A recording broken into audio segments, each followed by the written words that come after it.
So here we are looking at the 16 Jones Hovercraft versus the 17 Jones Hovercraft.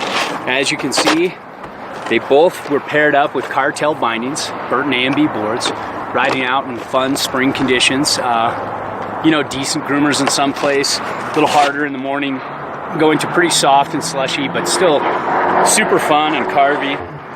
And I took each of these boards out on a few different runs. I took both these boards out on the same runs, and took a few laps each, and did the same kind of riding, and then just kind of wanted to see how it's different, because there are a couple changes this year in the 17 Hovercraft. Number one, it's from SWS, where this is from GST. Number two, it's got so they're both hybrid camber, but now the 17 has a little bit of a bevel where the rocker starts. So there's camber between the feet, then going to rocker, but this one not only rockers but curves up on the sides. Now it's a little different than the old, and let's say a battalion board that is camber from tip to tail, but then lifts the sides. So what this does is you kind of feel your camber at all times.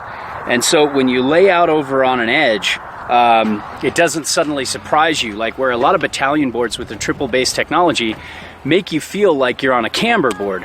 And then when you start leaning over, all of a sudden that curved technology, that triple base technology starts washing because it's not engaging on the edge like it does with a true camber board. So it tricks you into thinking you have camber, and then you turn over and you don't have camber anymore. You're on that washy lifted sides. Now with Jones's technology, they do it after the camber, so you've got that camber's feel between the feet, and so even when you lay into a harder carve, you barely feel this lifted technology. Now, for example, I believe the flight attendant, that one is camber from tip to tail with lifted sides, and I can feel it wash a little bit. I don't like the feel of that board. However, with this Hovercraft, I really like. I still like carving. It's not bad on mellow turns and quick tight radius turns and stuff like that, but when you want to lay it out over your toes and just really get out and scratch your nips, then sometimes those battalion boards will start washing, where this doesn't wash, it stays with it. I would say the 16's just a little better carving, because when you press out that camber in the carve, you still have that feel here. Some of that edge that's lifted off the snow. I don't know if you can see here, but they're both kind of lifted. You can see where they lift off the snow. And so you can see how this just goes up like this. This goes up and out. But they both still rocker up. I was okay with it. I thought when I went out and did an A/B test, I thought this would be more washy, and it's only just the tiniest bit, not even enough to really notice for me. And I liked the SWS style of manufacturing in terms of how it rides. I feel it's got a softer, slightly softer, more forgiving flex. There's still like medium stiff to stiff. This feels a little stiffer. This is just a touch softer. But where that comes into play, I don't feel any difference in speed. I actually like this better because it handles uneven snow, kind of mid to end of the day snow, a little better than the 16 does. So all in all,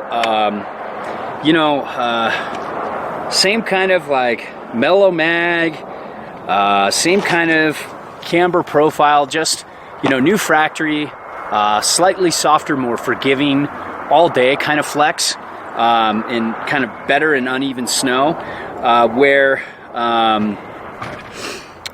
this is just a little more stiffy, a little more balmy, just a touch, just a tiny bit better on a carve. But all in all, I like this better because it'll appeal more to the all-day rider. And the guys who just want to, you know, ride from first chair to the end of the day and just keep looking for powder stashes or just keep finding, you know, groomers to carve. You know, it's one of these powder boards that's just not a powder board. It's, you know, it's hard for me to recommend these days just a pure powder board when you've got boards like this that'll own it in powder, especially if you're more of a straight liner kind of guy. But then, you know, in the next 2 days when all the stashes are gone and you're still up there and you want to ride groomers and you want to carve it up and have a really good time, these boards are right there. They're right there with almost any free ride board. So, you know, for me, yeah, the 17's a nice improvement.